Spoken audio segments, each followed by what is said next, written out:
Hello everyone and welcome to the Talking Stick Show. So my name is Dale and I welcome you to this space while I get everything ready. So I'm joined on this first Facebook Live and I appreciate everyone's feedback about this show. So we are on our 20th episode as well. So I really appreciate the comments, the shares. So I'm joined by Debbie Smartt. I've been looking at Debbie's work since 2013, 2015. So I had myself a past life regression with Debbie and I asked her to come on the show and she said yes. So it's very special to have Debbie on for the first live stream as well. So I'm just going to get Debbie in now.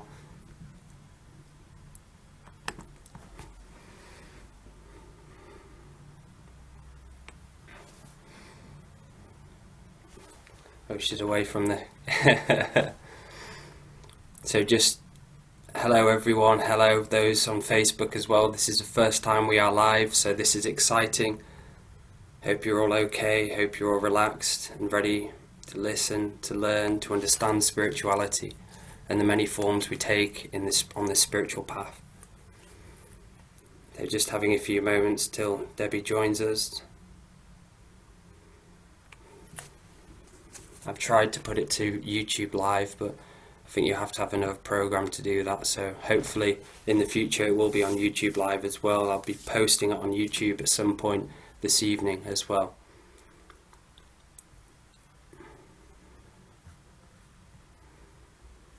So just sit back, relax, breathe and enjoy the show.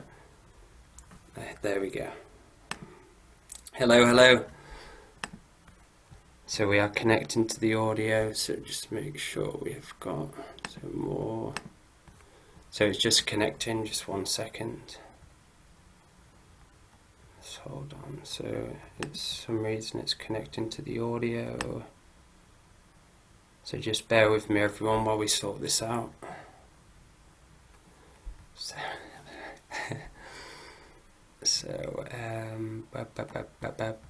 just 1 second. So I can see her but I cannot hear her and she's not on mute. So just 1 second. I know why more asked to unmute. Oh, there she is. So I asked her to unmute. There we go. 1 second. And hopefully I'll be able to talk to her. There we go. Hello, hello. Hello, Debbie. Hi, Dale. Good to see you. Good to see you as well. How are you doing? I'm doing really good. Good, good. And so how's everything over in America at the moment with all what's going on? It's been pretty chaotic, but I'm really fortunate where I live. I live out in the countryside, so I'm away from mostly the chaos that's going on, especially in Seattle. It's pretty crazy there. But I live in a little country town and I live out on property and 5 acres up on a hill. So I'm not really affected personally. Got a bit of space from it. It's funny because I've just had a past life regression with Debbie and I've been wanting to have a past life quite a long time. I first saw Debbie on the Adventures into Reality show and I listened to her and I said at some point I'd love to have a past life regression with Debbie, and I was fortunate a few weeks ago, maybe just over a month ago, to have a past life regression with you, Debbie, and it was extraordinary. And can you tell the listeners a bit about yourself then and about your background? Okay, so basically I'm originally from Australia and I've been doing past life regression work now for probably closer to 40 years now than the 30-year mark that I was always saying, because it's been a long time since I've been doing this. But what actually inspired me to do this type of work was I'd been doing quite a lot of other modalities, but found that it wasn't really getting to the root cause of what was going on in my life at the time. And so I found that the adversity that I was going through personally actually inspired me to start looking for answers. And I finally actually was really fortunate to meet this couple actually from America that came over in the course that I was doing, and they wanted to, they were doing past life regression work.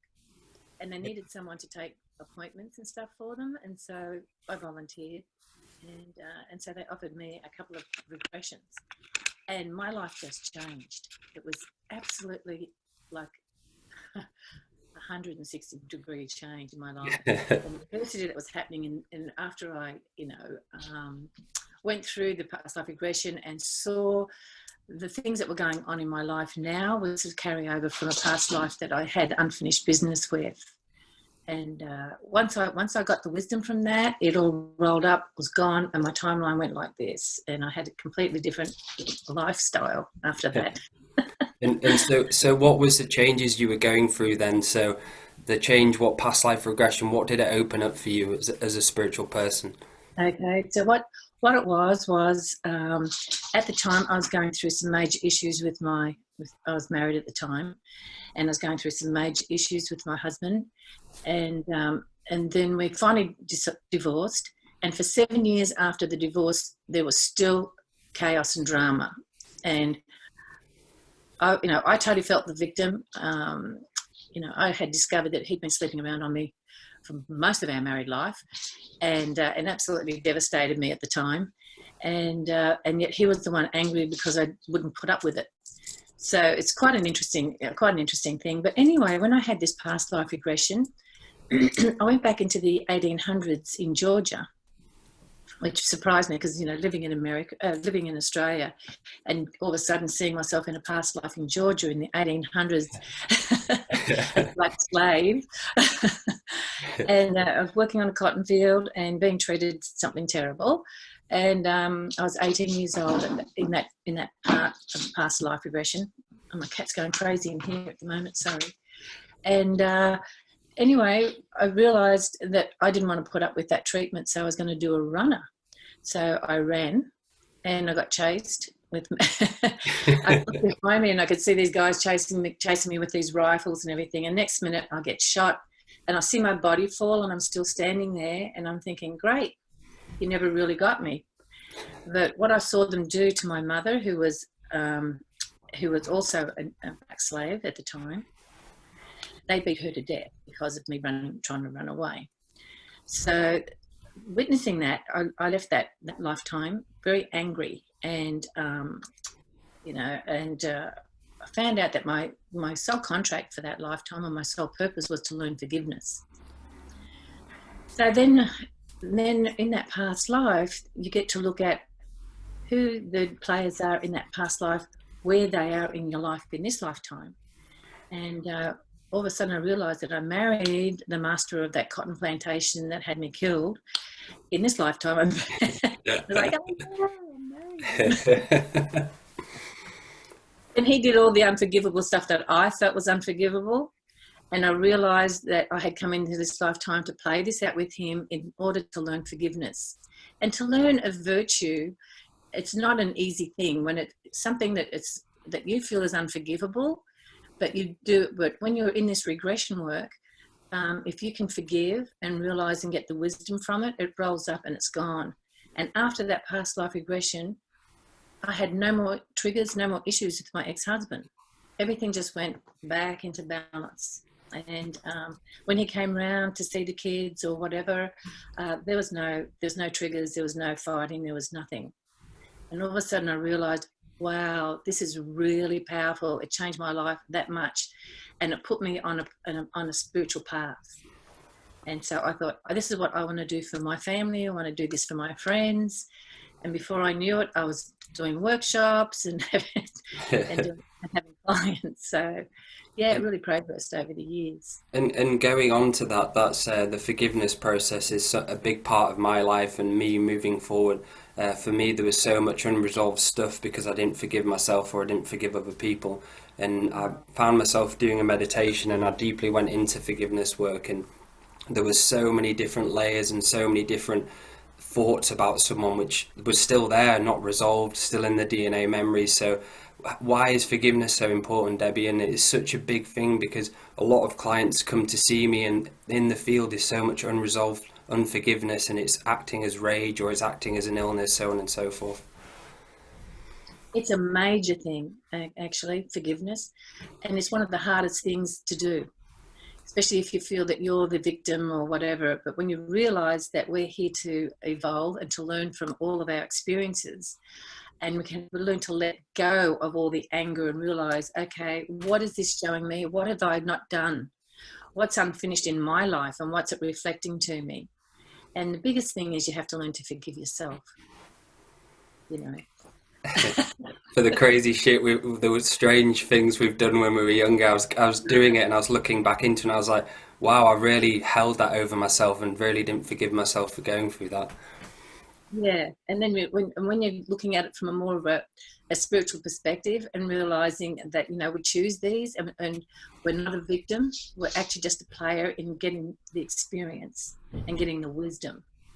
Because, you know, once you get a wisdom from something, you don't need to keep replaying it.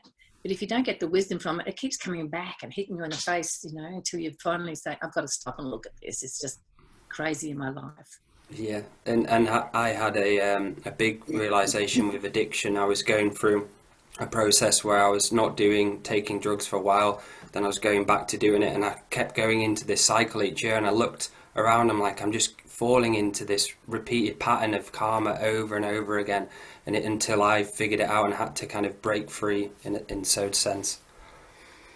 That's great. And did you feel after that regression that you had, Dale, that anything changed? Yeah, so with my regression session with Debbie, there was so for me, I could feel this Knights Templar energy within me like all throughout my life. It was like it was there, and I couldn't put my finger on it. And I would get, if I got angry, it would just be this, maybe Knights Templar would come out in this program. It wasn't me; it was this kind of program which just was showing itself, and it got, I got quite upset about it. Like I've got really, I wouldn't say depressed, but I was down for a long few years about it because I didn't like that part of myself. I said it was a part of myself which made me feel uncomfortable with, I didn't like that side to myself. So when I went through the regression with you, Debbie, there was that part of bringing the resolve to the life where I got stabbed and I was a knight, and there was that memory there for me where I had to serve and I had to kill, I had to be at war, and it was so nice to be relieved from that burden, which was really, really I was suffering from it, not all the time, but it would just crop up subtly, and I would just be like, when am I gonna resolve this? I'm doing forgiveness work in this lifetime and forgiving it, trying to forgive everything as I can think of, and there was just that going back to that Knights Templar lifetime. I felt like I was free afterwards. I had the biggest smile on my face, and I just looked around me, and I was like, I can breathe.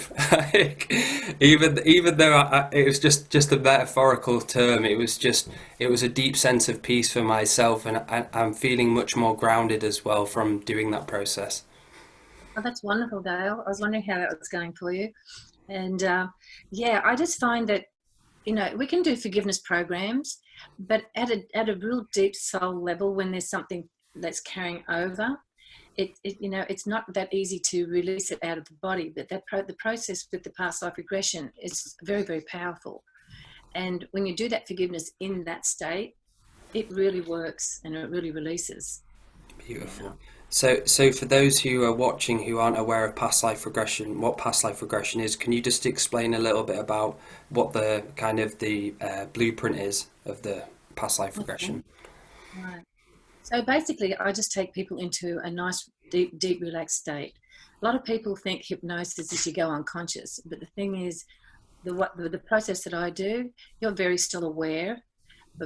So I just take you into a nice, deep relaxation where the subconscious mind and the conscious mind connect. And then once the subconscious mind is connected to the conscious mind consciously, then it's like the gateway of everything. And the subconscious mind has the gateway to all the Akashic records, to all your experiences and all your lifetimes. And so when I take a person through that nice deep relaxation, that opens up that door. And I just ask the people at the end of the relaxation thing to float back and ask their higher self to take them back to a past life that's most appropriate. And it always does. And then I find that that's where the story opens up. It's a scene by scene. It's not like a running movie. It's a scene by scene where I, you know, guide you to the next scene, to the next scene. And then at the end is the most important part. You know, you get to experience what that lifetime was, the story of it. But the most important part is the end. And it's at the point of death, what did you conclude about yourself? What did you conclude about your life? And those conclusions are what you carry into this lifetime. And that's why it's really important to look at that. And then you look at all the lessons that you learned from, or meant to learn from each player that was in that past life. And then we do all the forgiveness and the rolling up and the healing that goes all with that. That's the most important part to me. Okay. And so how do you get people into this relaxation state? For those who, a lot of people say to me that they wouldn't be able to go into this deep state. How would you get someone into that relaxation state? Well, I basically take them through, I get them to visualize themselves inside a crystal pyramid just to set up the frequency. But I also, before I even start with them on the screen. Sorry, my cat's just crazy. My cat's crazy as well. She's in the other room. I meant to lock him in the other room. So what basically I do is I get them to breathe through all the different colours of the rainbow. I start from red all the way up to violet. I get them to breathe it through their body and I get them to do it slowly, so I name each part of the body when it goes through, and it just helps them to drop down deeper and deeper. And the thing is there also is really to set up the safety, and I always call in the guides for not just for myself but for my client, and I get up to set up all the safety with that. And just let people know that, you're still totally conscious and you're in control. At any time you can get up and go to the bathroom and lay back down and you'll be back in it. Yeah. It's not like you're in a comatose state at all. And some people, because it's such a lighter state, say to me, I don't know whether I was making that up because I was so fully aware. And I said, yes, you became the observer and you allowed the information to come through from your subconscious. And that's the difference. And Andrew did say one time when I gave him a past life regression, and I took him through all the colours, he said what he realised was when I was taking him through all the different colours, what it does is it aligns all your chakras. So you're in total alignment all the way through your body as well as spiritually. Beautiful. And I was, because the great way of not going into a session with expectation, it was so beautiful to go through that like 7-ray experience of integrating and being the colours. So that was very special in itself. My mother, that reminded me where the doubt, my mum had a past life regression session probably about 8 years ago, and she went back into a lifetime where she was starved, and this lifetime she was herding onto food. So whenever she went to buy food, I went to the shop with her. For some reason she'd have like extra 10 items randomly in the cart what she didn't want, and there was like this program of her stocking up because there was that memory of her not having enough. And afterwards she said, oh well, I just think it was me making it all up. So let's talk a little bit about what side of us is that side where we're like, oh, it's just a load of nonsense. Yeah, I just think the lack of self-trust of your own process brings it through. And but I find that even though people might question it at the very beginning, straight after they have a regression, like when they say, oh, I don't know whether I was making it up, what happens is several days later, all of a sudden, like it doesn't stop. I'd say probably for about 2 weeks after the regression, more realizations come in, and then your life is starting to reflect things where you look at it and you go, oh, that really makes sense now. That part of that past life is, oh, I can see where that fits into this aspect of what's happening. Yeah. And you start to really see where it really was real, and how it's affecting, and how it changes everything around you. And even your family, when you clear yourself, your children clear. Yeah, and that was beautiful when you mentioned that, and what you fix in yourself, you're fixing your children as well, so you're passing on into the lineage.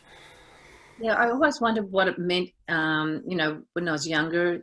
My mother was very religious, and there was that saying, the sins of the father carry on, or the sins of the father or the mother carry on in the children. And you think, well, what sins are they? That just sounds terrible. But what it is, it's our unfinished business. Actually, is in their cellular memory, and when you heal that within yourself, it changes in their cellular memory.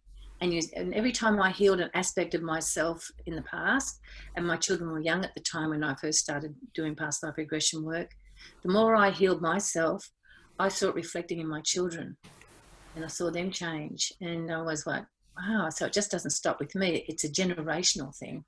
Yeah, and for me as well, on my experience was growing up and being a father. I've got quite a few children, and all the programs which came up from my dad, and I was on the spiritual path, when I had the first child, I was like, oh, I'll be all fine, in kind of this blissful blind side of myself, like, I'm fine, I'm all spiritual, I'll be okay. Then I was shown and experienced being a father truly, and it was such a deep layer of healing for me, because I truly saw my shadow, I truly saw my programs, and I was saying stuff to the children like my dad used to say, and it used to just spew out of me. Well, it still does from time to time, this spew of just like, eat your food, make sure you eat your food, or something like that, eat your vegetables, blah blah. There was that program and conditioning, which I'm like, oh shit, I've got so much stuff from my parents and I've been unaware of it.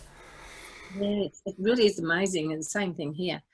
And then you see your children going through certain things, and it reflects back into your childhood too. And so you can really relate as you're changing, and you start to see them changing those habits too, and those programs. Yeah. Yeah, it's really and powerful. and it's so beautiful that it all goes back, and one of the biggest starting points is the forgiveness, forgiving everything, and forgiving, like my father. It took me a while to fully forgive him and understand he is who he is, that there's no blame at all. He's just learnt from his father, and they've learnt from, like you say, that thing what passes on to the ancestral lineage. Yeah, and that's why I like at the end when we're doing the forgiveness, and I ask your higher self now to go back and clear it through all your ancestral line, all back to point zero, because I find that that's really powerful too. So you clear your lineage backwards and forwards. Beautiful, and it's that the power of just our voice, and the power what we can resolve in a state of being in your heart and being in your own zone, to resolve ancestral karma and resolve it by, say you're going through the past life regression. At the end, you like to, it's the memory, I remember at the end where you were talking to me of really clearing it, the cellular memory out through it. Can you explain a little bit more about that process? Yes. Right at the end, after we get all the lessons, and we get all what the soul contracts were for that lifetime, and what the soul contracts are with your partners in this lifetime, and your soul's purpose in this lifetime. I then like to do that. That's the real powerful healing part of it too. Is that I ask your higher self to bring in that beautiful pink golden ball of light, and bring it all the way down through your body. And as it's going down through your body to your heart and all the way down to your feet and expanding out in your energy field, I ask your higher self now to dissolve all the cellular memory of the negative input. And so not only do I ask the higher self to dissolve all the negative imprinting from that past life, I also ask it to do it through all timelines, past, present, and future. And then through all dimensions, universes, and galaxies, because there's all the past life regressions, especially lately that I've been doing, mostly are off planet.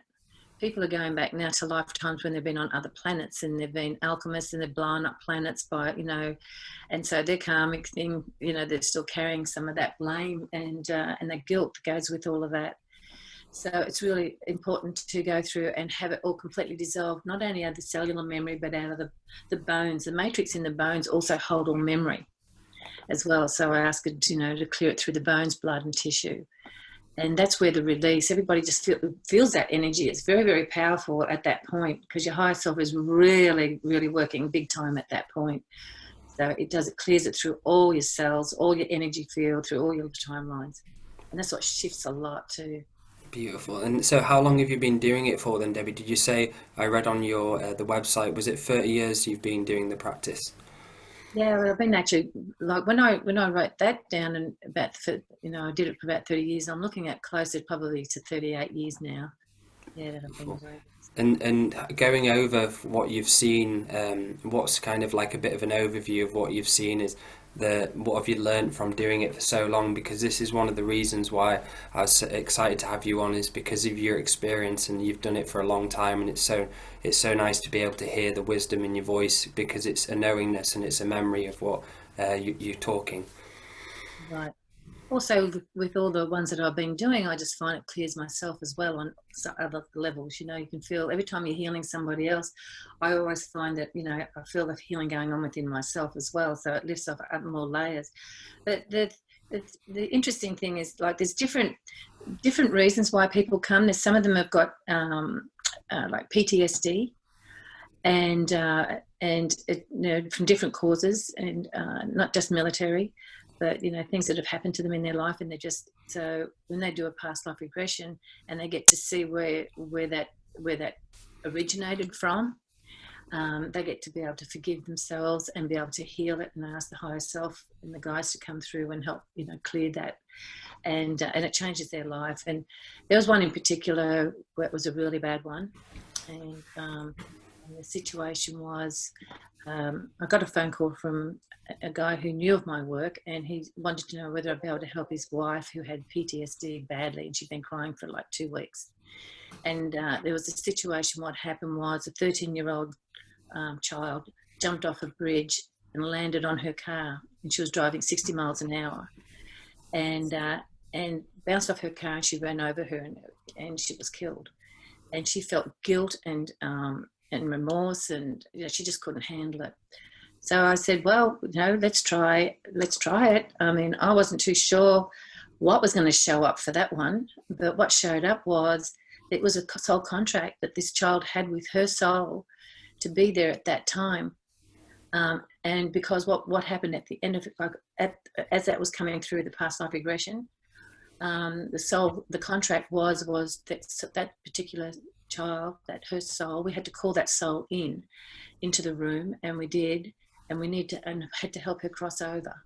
And so I had her guides come in and help her cross over. And before she crossed over, she thanked my client for helping her to cross over, because for some reason she knew that she needed that, and that was a contract that they had between them, that she would be helped to cross over. Because one of the reasons why she committed suicide, well, the contract was for her parents. They were abusive, and they were extremely abusive, and so was her grandparents. And so the abuse was the shock of her killing herself in that way was meant to turn them around and wake them up. So that PTSD, like by the time we would finish that whole thing, she was smiling. She said she felt honoured that she would be able to help that soul cross over. Wow. That soul actually gave her a hug. She said, I said, that child is wanting to give you a hug before she leaves, and she's really grateful and thankful that we did this process. Wow. So there's not just the past life regression as well. There are different scenarios where the unseen world come through and kind of want to be. So the girl did she want to be passed on as well, or was it just for her to speak to the person to bring some balance about the situation? Yeah. Well, basically the soul contract was for her to find, obviously me. I must have been part of that soul contract to help facilitate. It was good for the woman to have the experience, because it woke her up, realizing that there's much more in the unseen and in her life. There's so much more to things that we just don't realize. Beautiful. Beautiful. That's a very, very, very cool story. And I heard that one at Andrew and the Adventures to Reality when you spoke about it before, and that's something which has always been engraved, which I've shared to people about that story about regression, and that. So it's a very, very cool story. Is there any other in particular stories which have stood out in your experience? I'll give you an amazing one, which was really a positive one. And I've got permission to share this one. And it changed his life too, because prior to that he wasn't awakened. So, but he felt really drawn. He was following Andrew at the time, and he was really drawn to have a regression with me. And what unfolded was that he consciously came down in the 18th century when the Black Plague. I don't know if you've heard that one before. Yeah. Gabrielle says she's had it in loads of different lifetimes. She's like, I've had the plague, I know I have. Yeah, we've all been there. So he came down consciously with another person, another soul, to come in and find the cure. So they came down basically in full body form. They manifested the full body. Ended up on an island in the Bermuda Triangle that had a sacred tree that had these special nuts or seeds or something that they crushed, and with the Black Plague it healed it instantly. So they took it. So they journeyed out into the world with all this powdered stuff. I don't know how he didn't explain how they travelled, so I'm not too sure how they got there. But they ended up at the Vatican.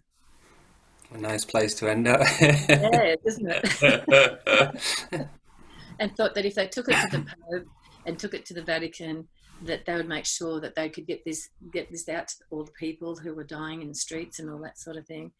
And it was such a powerful powder that if they gave it to a person who just died, it would bring them back to life. That's how sacred this thing was. Well, the Pope denied it, and apparently a couple of the bishops that were there snuck on and snuck up to them and wanted to have it because they were terrified that they might die.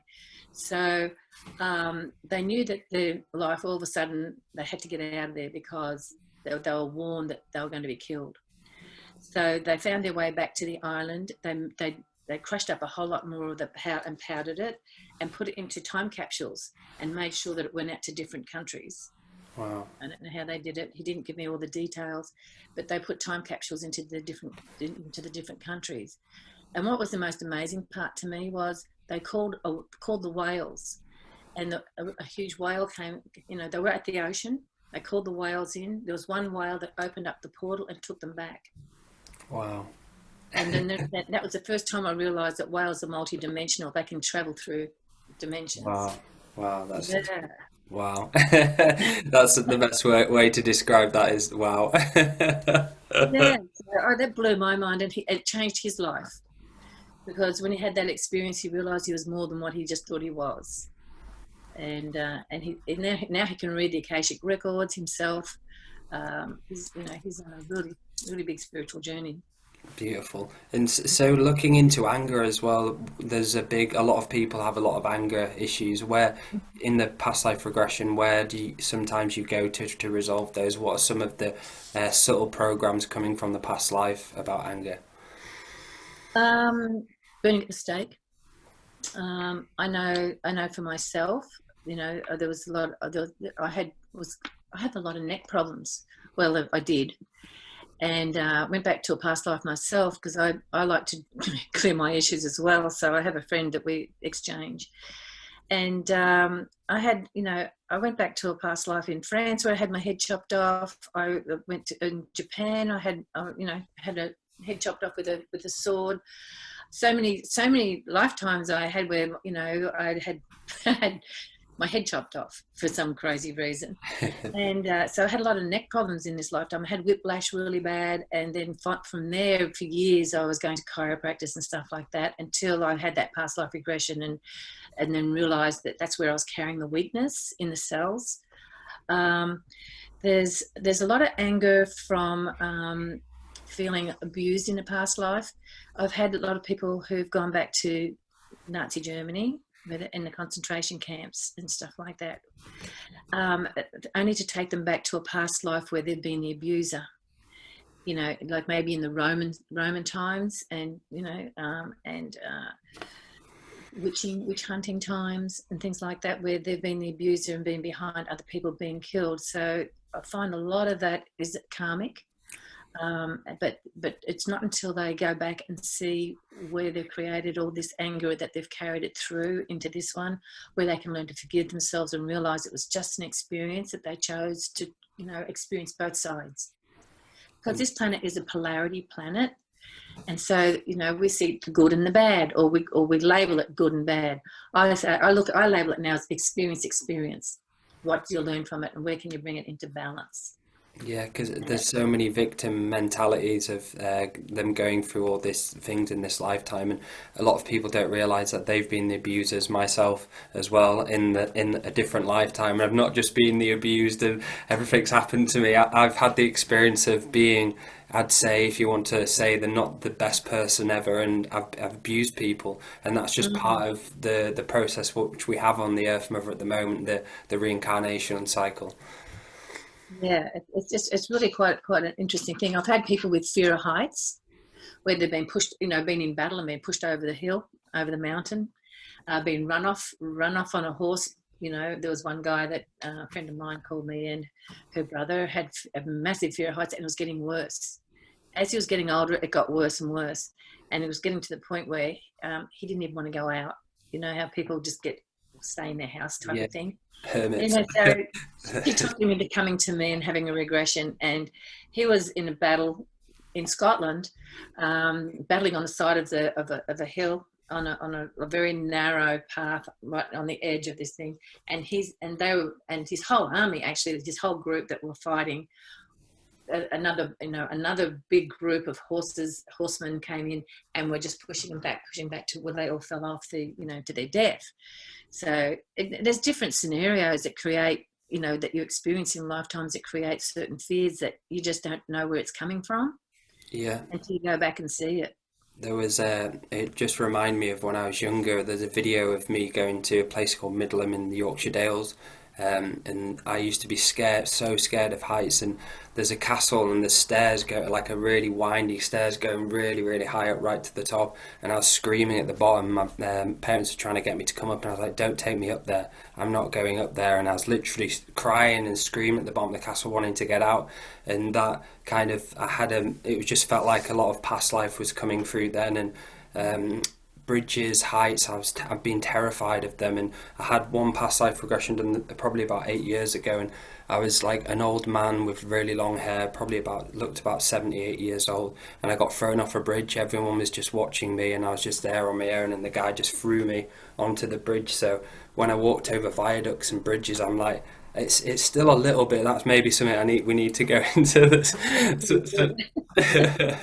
There's still, when I go over viaducts, I'm kind of like lightly stepping, and kind of like there's still that innate DNA memory which is still there, which I really need to go deeper into.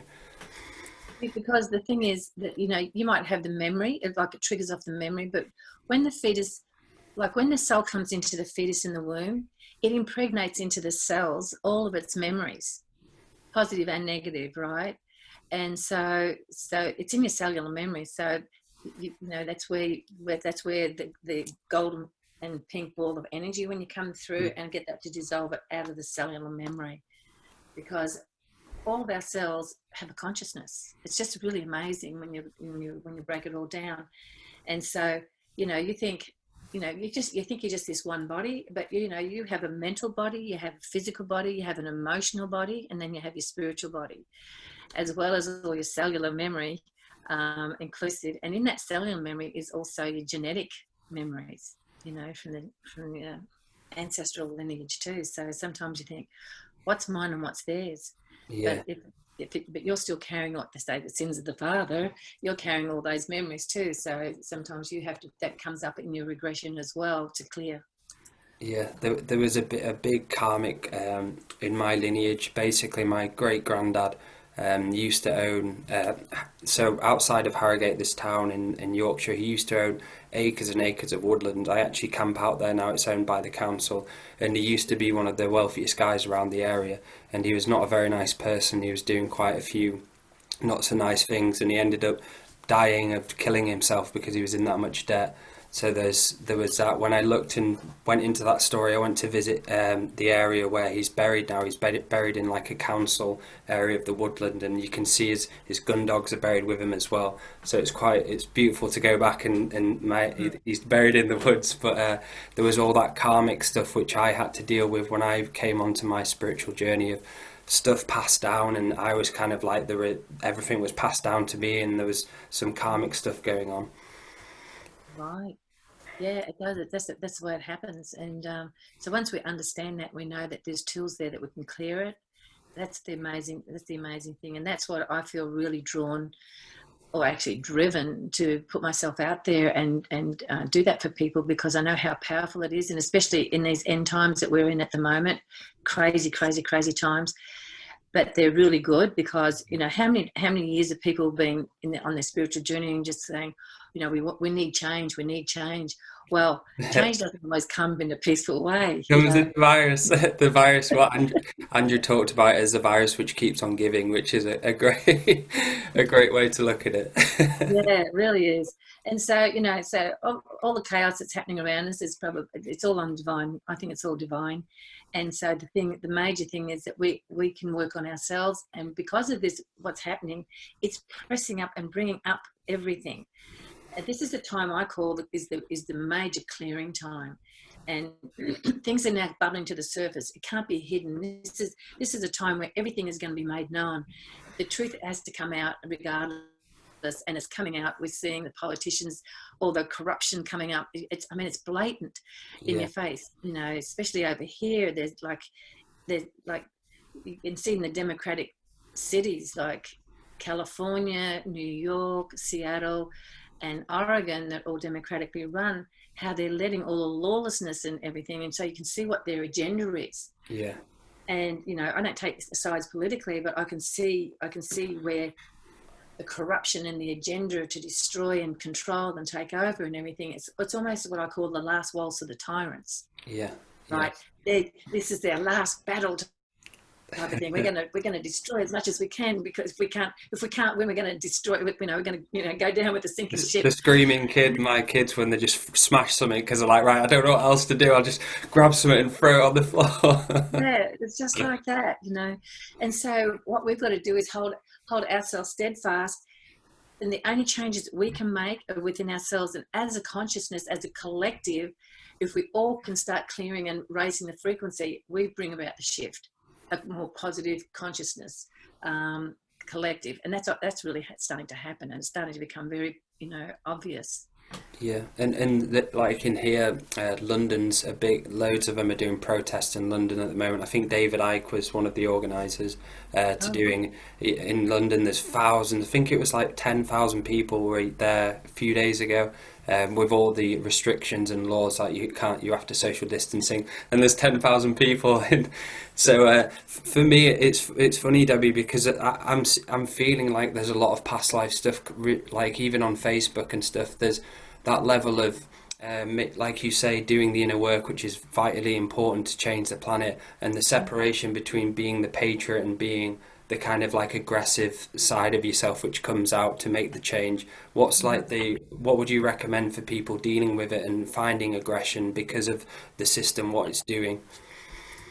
Yeah, you know, it's a really hard one, because everybody has a different reaction, but there is a lot of, you know, I mean, it triggers. It really does trigger, and that's every time I get triggered, and I do get triggered, by the way. And I see all this stuff going on. I just do something. And so basically what I've been doing is getting, you know, what I call soul family together. There's a small group of us get together every couple of weeks with a friend of mine who has one of the original crystal skulls, the Mitchell Hedges skull. We're gonna go into this. So as a group, as a collective, we focus on change and sending out as much light into these areas. Like we've even sent out light into the White House and into countries and you know, all the countries where there's all the chaos going on and everything.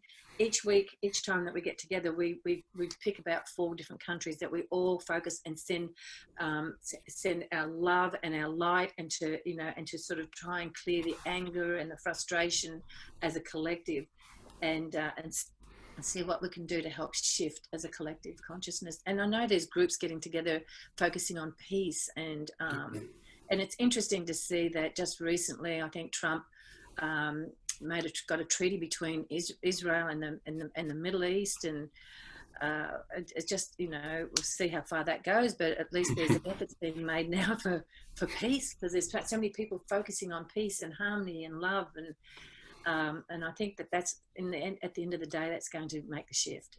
Yeah, and it does feel like we're at the very starting point of that big shift.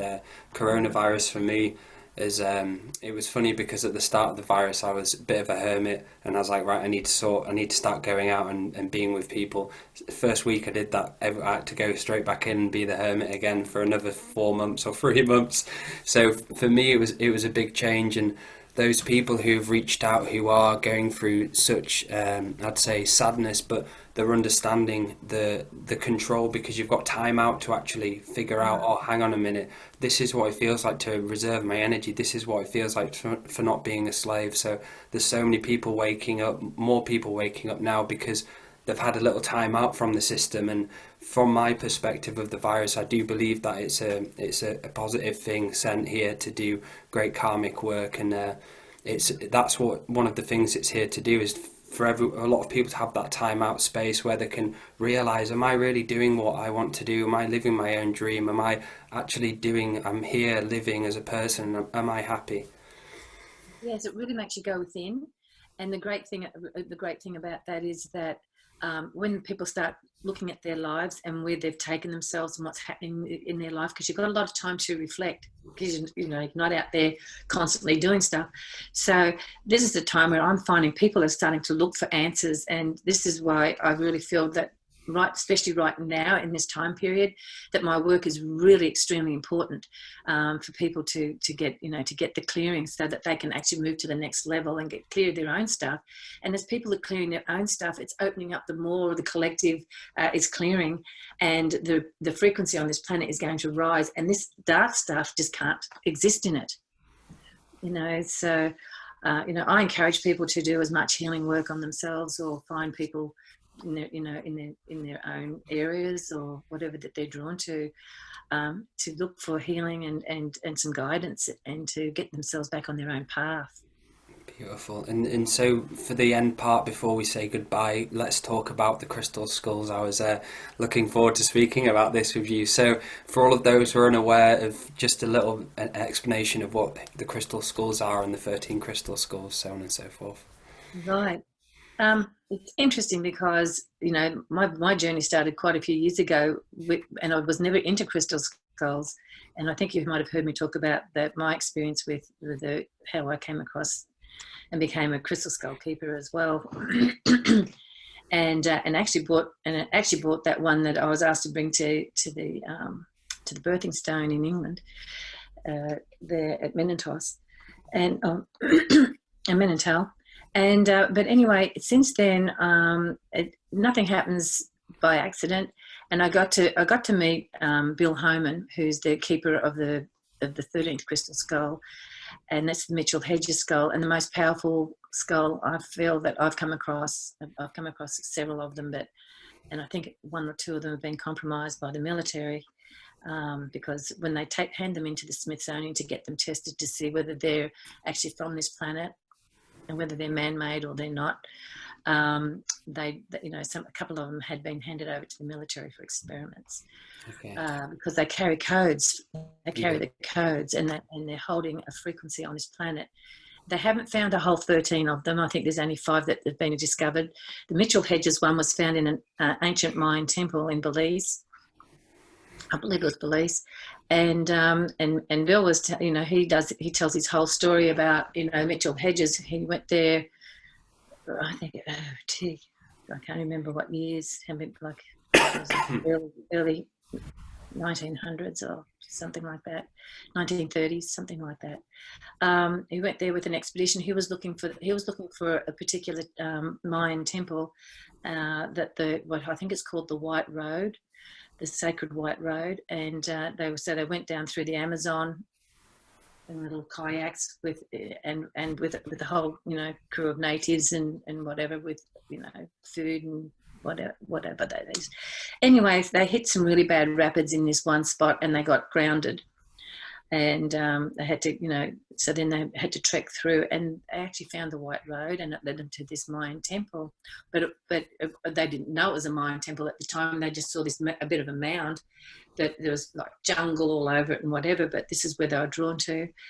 And so they started excavating, and they opened up, I think, probably about this much of the hole at the top, because you have to be very careful. You don't want it to collapse in on itself.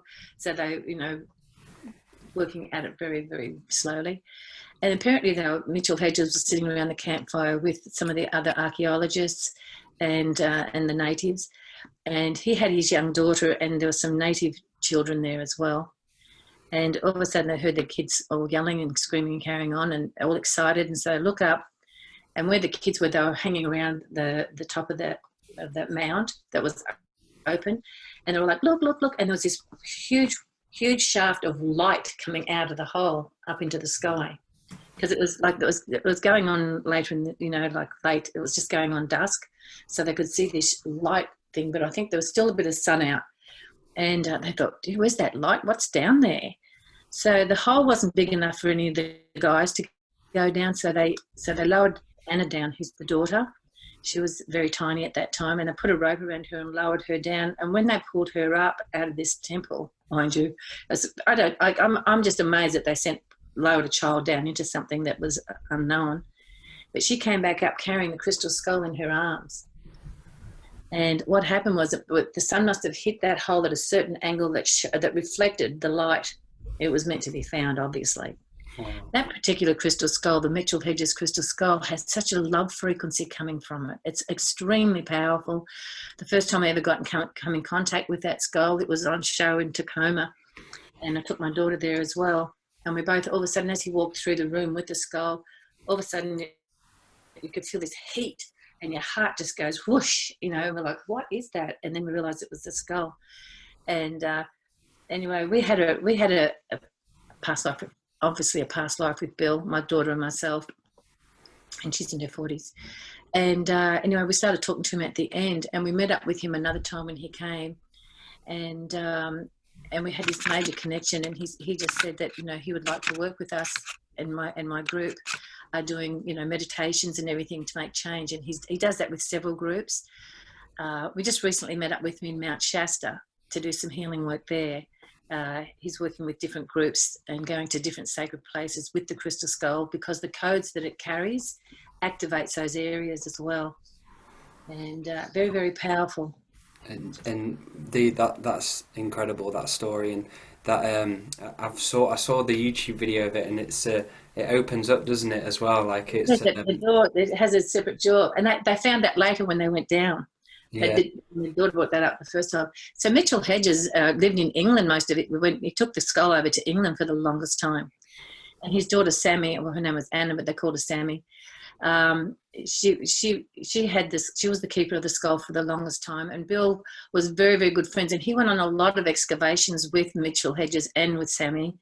And they found other artifacts, of course. But the crystal skull, he ended up, when Sammy became sick, he took care of her.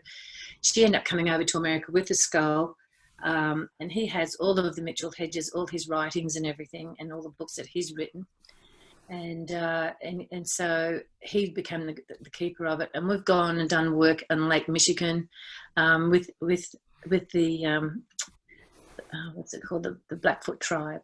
We got invited by the elders there to come and work with them and do some energy work to clear the lakes there, because the animals around the lake were dying. And so Bill contacted myself, my daughter, and my granddaughter. We flew down to Chicago and went and did some really big major clearing work with the tribe, as well as with the crystal skull. They honour the natives, see the actual workings for what originally Mitchell Hedges gave the skull to the natives, because when they brought it out, the natives started bowing and went down on their hands and knees and were worshipping this crystal skull. And in the end, they came and found Mitchell Hedges afterwards, probably a couple of years later, and said, the skull has to come to you. You need to take it out into the world. It's going to help make some major shifts on this planet. That's what it's here for at this time. And all those skulls, when we do go through this shift, would be able to come back onto the planet. And what's their kind of role as they come back in? And would it be holding kind of a grid space, or holding? Yes. When we do the meditation with Bill, he actually calls in the other 12, and I can actually, you can actually see them in the ethers there, like in a circle, and they actually expand the frequency of what our focus is out there to, help with the planet and to heal and stuff like that. They're holding the codes of ascension, and they're holding the codes of this planet coming back into the golden age. Beautiful. Purpose. And so going on to the birthing stone as well. What happened when you came to England on that adventure? That was amazing. And our favourite place as well, Cornwall as well. That place really resonated with me. It was interesting because the woman, I had a reading when I went to Mount Shasta, and she has a crystal shop, and she has a crystal skull that came to her from the Mayan elders as well, that was given to her.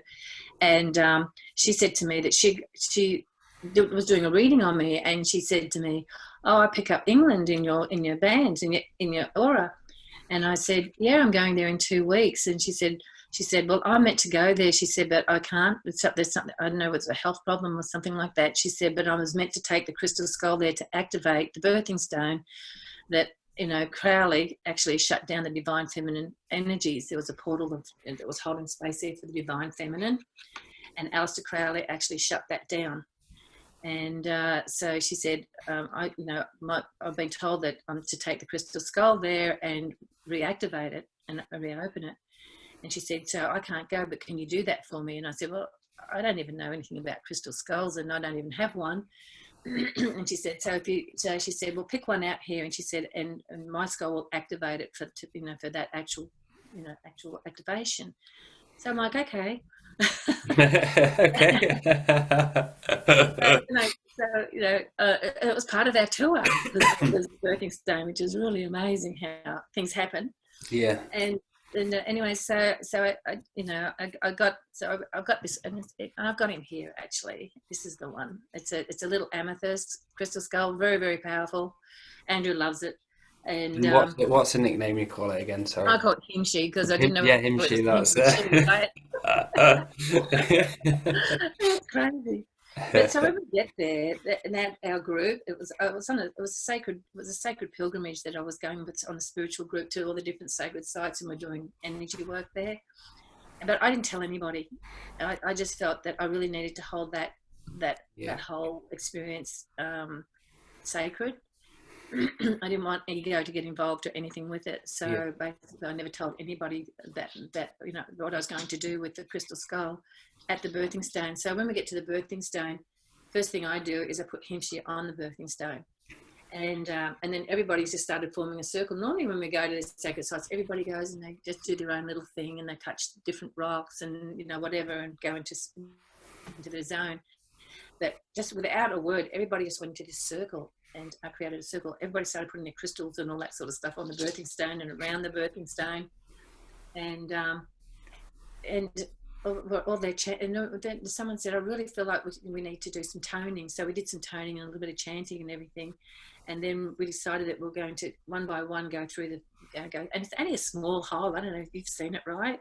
Yeah. You've seen how small that hole is? Yeah. Well, our bodies had to go through that hole. It was like being birthed. Like down on your hands. So each person had a different experience when they went through because the skull had activated it. So as soon as I felt the activation as soon as I put Himshi on the skull on the stone. So the first person that wanted to go through was Albert. It was the guy, and which I was really surprised that there was a guy who wanted to go through the birthing stone first.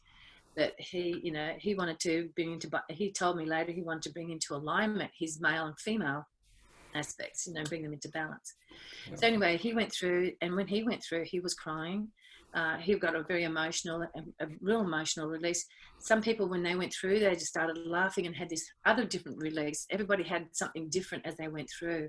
I just felt I felt this whoosh of energy as I went through. I felt this whoosh of beautiful divine energy go through my body, and I was like, yes. It's activated. And so that was my experience with that. It was wow. And that, listening to your story, Debbie, it's so lovely to hear your experience and how much illumination and you got from that experience. We talked at the end of the Past Life Regression was my trip to Tintagel in Cornwall to Merlin's cave. And for me, that was probably my favourite place I've ever visited. Was because the left cave's where everyone usually goes to, but the portal's on the right hand side, which I heard from Andrew a few years back. So I was like, right, when I go there, I'll go to the one on the right.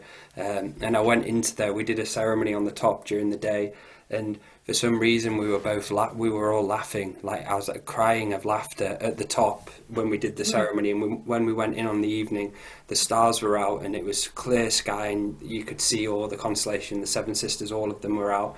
And I was in tears walking on the beach because it was such a phenomenal experience for me, what I was going through, and to go to that land and share that experience with the portal and Merlin's cave itself. and I was just in the cave here in the Atlantic Ocean, just crashing against a cave, and we knew we only had like 30 minutes in there, and for me that experience still, it gives me happiness and fills me with this joy. So what was your experience like at Merlin's Cave, Debbie? It was amazing, and like, you know, like the cave that everybody calls the Merlin Cave is not really the Merlin's Cave, right? As we know it, because that's not where the portal is. So I went into that one first because, you know, that's the one everybody was like saying it was. But when I went down there, and you only have a certain time, and you only have a certain time window before the tide comes back in, and that all gets covered. So, but then I went into the one on the right, and I just went into this beautiful, blissful, peaceful energy. It was just really very gentle. I don't, you know, to me it was very gentle and magical. And it's interesting because my husband's not at that time was not really into the energies so much. He just, you know, he was more into the history, ancient history. Yeah. So he's like, come on, we need to go. And I'm like, please, just give me this moment, you know, the tide's coming in, and I'm like dragging it out. It's very magical. It's really, I love the waterfall that's coming down, the fresh water coming down. Yeah. A friend of mine found a beautiful crystal at the base of that. I did as well. I found a quartz stone on literally in the middle of the waterfall coming down the hill. There was a quartz. I never even looked for one. I was just like, I took a couple of little stones out of the Merlin's Cave. But I suppose you heard the story about, you know, the stone that came out of Pluto's cave in Mount Shasta. And I've not heard that story now. No. So I was in Mount Shasta. It was for the blood. It was for. I think it was like it was a solar eclipse, but it was a major eclipse that was happening at that time. It only happens every so many thousands of years and whatever. So anyway, there was a group of us, and the people that I went on a sacred pilgrimages with, and the lady who takes those journeys, you know, who organises those journeys, and she's very psychic, and she gets messages from the elders, from the stars, and all that sort of thing. Anyway, she had a workshop there at that time, and happened to be a friend of mine, Christopher, who lives in the UK.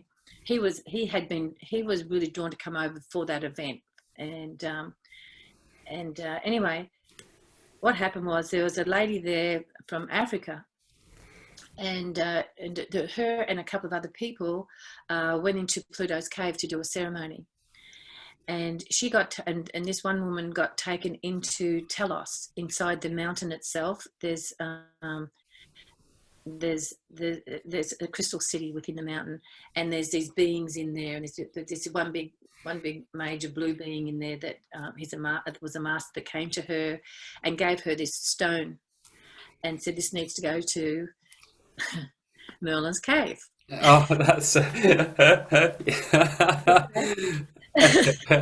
So she knew Christopher was from England, and so she went up to him and she said, I've got this. She said, I was given this stone from Telos, from within the mountain by this master, and he said this is to go to Merlin's Cave.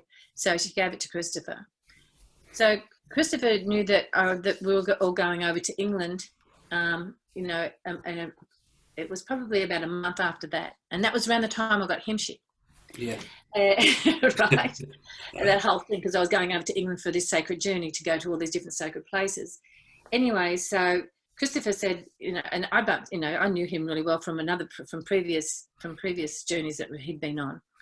And I said to him, so you're going to be going to Merlin's Cave? Are you going to be going with the Luna's group? And he said, yeah. He said, I hope to. So probably about a week before we were about to fly over there, he contacted me and he said, you know, there's something has come up. I'm not going to be able to make it. I know you're staying in Glastonbury, and he knew where we were booked into, and Middlewick. I don't know if you've ever been in Middlewick there, those cottages and stuff. I've been to Amazing. Yeah, I've been right next to the floor. Nice. Right. I'll have to check that out. Yeah. Yeah, Middlewick. And so he left the stone there for me. And that was so I got Hinchy to go to the little list. Stone, and I got the stone from Pluto's cave from Mount Shasta, which is a huge, sacred place, Yeah. to go to Merlin's cave. And so he left that there for me to take to Merlin's cave. So, I just was like, I don't know. I just thought, I am so blessed. These things normally happen to other people. I'm just really amazed that I got to have that experience. and, Such and an that, honor. yeah, it really is, and that experience which I went through, the pilgrimage where we went to Wales, Glastonbury, Avebury, and Silbury Hill. There was a. This was what made. I think this is what made it so. I wouldn't say special, more special. I'd say we basically did a ceremony, and there was a fire phoenix which kept coming through and was going and coming into the ceremony. And this story is it sounds like I'm making it up. It's so far out. We're in Wales. We're all in one room, staying over at this cheap place, beautiful cabin. They do spiritual retreats there and everything.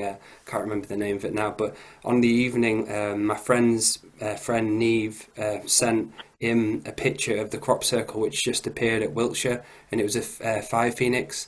And this was probably about 3 hours drive from where we were, and we went the next day. We were like, right, let's cancel all the plans, and we went to Wiltshire and went to that crop circle with the phoenix, which we were connecting to, and we got to that crop circle, and that feeling, that galactic feeling of just being a spiritual being, and you've not got all that earthy drama and karma attached to you. You're living in kind of like an infinite world. It was. Yeah, it was fascinating. It really was. I'll have to try and find the photo and send you it somewhere. I'd love to see it. Yes.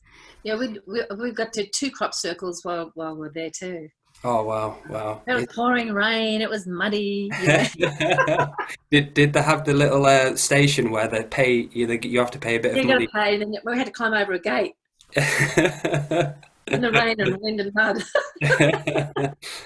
That's beautiful. So thank you so much for coming on the show, Debbie. I really appreciate it, and there's so much more to talk about. So in the future, it'd be great to have you on again. I've really enjoyed having you on. I'd love to come back, Dale, and it's such a pleasure to connect with you again and to be able to share our experiences. Thank you. And so how can people get a hold of you as well if they're wanting a past life regression session? Okay, so they can check out my website, which is called bluerealmhypnosis.net. bluerealmhypnosis.net. I'll post a link as well below. You can put that on the bottom of that if you like, and they can get on, and then they can contact me through my website. Beautiful. Yeah, because there's a thing that they can fill out that And I highly recommend it. Debbie did a session with Gabrielle as well, which went on for quite a while. And Gabrielle went in some deep releasing. So it's so special. Debbie, thank you so much for being on the show. Thank you too, Dale. Thank you so much. And thank you everyone for watching. I really appreciate it. Have a good evening, day, morning, wherever you are. Aho. Thank you.